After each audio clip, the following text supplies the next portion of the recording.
नमस्कार, आप देख रहे हैं न्यूज एक्सप्रेस और मैं हूं आपके साथ कविता राणा।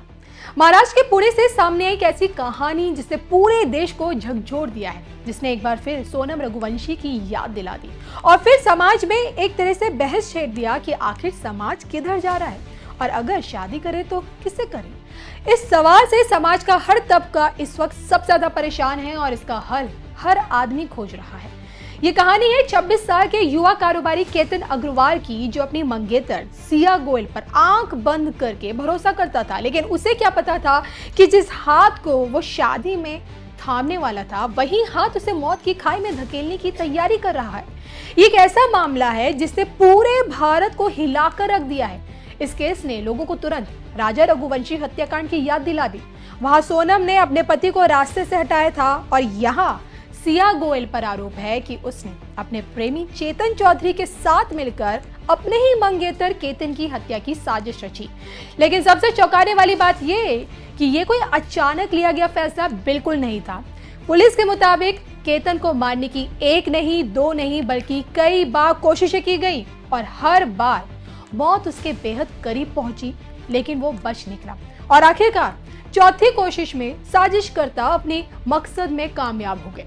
पुलिस जांच की माने तो सिया गोयल ने पहली बार केतन को मारने की कोशिश पुणे के मशहूर लोहागढ़ किले में की थी। दोनों ट्रैकिंग के लिए गए थे। वहां एक ऊंची चट्टान के किनारे सिया ने कथित तौर पर केतन को धक्का दे दिया, लेकिन किस्मत को कुछ और ही मंजूर था। गिरते समय केतन ने एक झाड़ी पकड़ ली और किसी तरह अपनी जान बचा ली। अगर उस दिन वो झाड़ी नहीं होती तो शायद ये कहानी उसी दिन खत्म हो जाती, मगर सिया ने तुरंत एक कहानी गढ़ दी। उसने केतन से कहा कि वो एक सांप था और उससे बचने के लिए उसने धक्का दे दिया। अब प्यार में अंधा हो चुका केतन उसकी बातों पर भरोसा कर बैठा। उसे जरा भी अंदाजा बिल्कुल नहीं था कि जिस लड़की को वो अपनी जिंदगी बनाने जा रहा है वो उसकी जिंदगी हमेशा के लिए खत्म करने की कोशिश में लगी हुई है।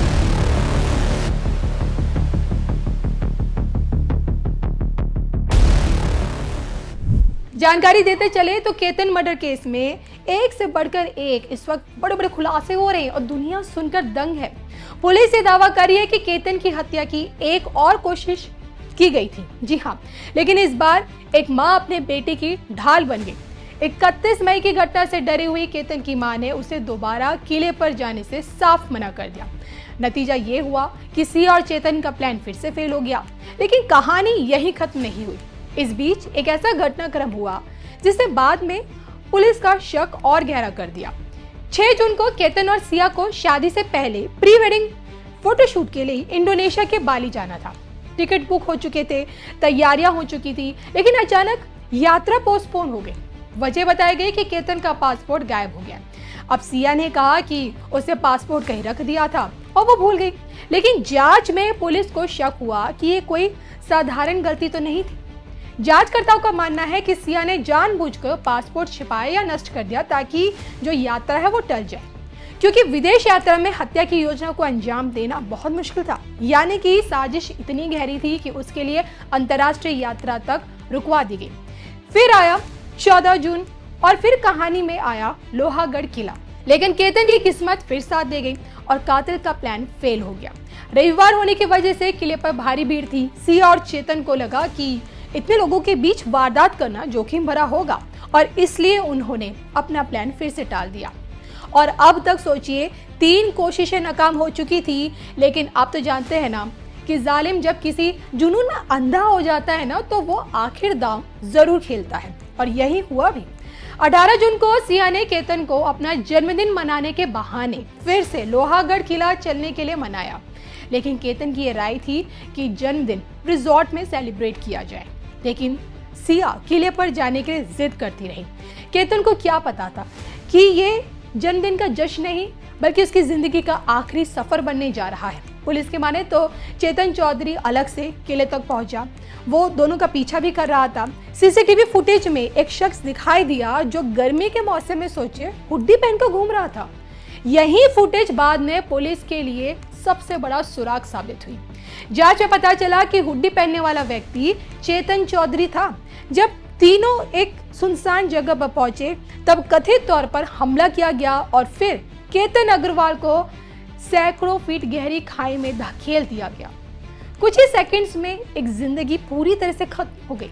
वारदात के बाद सिया ने पुलिस को बताया कि फोटो खींचते समय केतन का पैर फिसला और तब दुर्घटनावश खाई में गिर गया। शुरुआत में देखिए पुलिस ने भी इसे एक हादसा ही समझा, लेकिन एक परिवार था जो इस कहानी पर भरोसा करने को तैयार ही नहीं था। केतन के परिजनों ने सवाल उठाया कि जो लड़का सालों से ट्रैकिंग करता था, जो पहाड़ों और किलों का अनुभवी ट्रैकर था, वो इतनी आसानी से कैसे फिसल सकता है। परिवार की जिद और लगातार उठते सवालों ने पुलिस को मामले की गहराई में जाने पर मजबूर कर दिया और फिर उसके बाद एक एक करके सारे राज खुलने शुरू हो गए। सिया और चेतन के रिश्ते की परतें सामने आ गई, पुरानी यात्राओं की जानकारी मिलने लगी और आखिरकार वो कहानी सामने आई जिसने पूरे देश को शॉक्ड कर दिया, यानी कि स्तब्ध कर दिया। अब देखिए ये सिर्फ एक हत्या नहीं थी, ये भरोसे की हत्या थी, ये उस मोहब्बत की हत्या थी जिस पर केतन ने अपनी पूरी जिंदगी दांव पर लगा दी थी। और आज सोचिए केतन इस दुनिया में नहीं है, लेकिन उसका मामला एक बहुत बड़ा सवाल छोड़ के गया है कि क्या विश्वास किया जा सकता है उस पे जिसे हम प्यार करते हैं।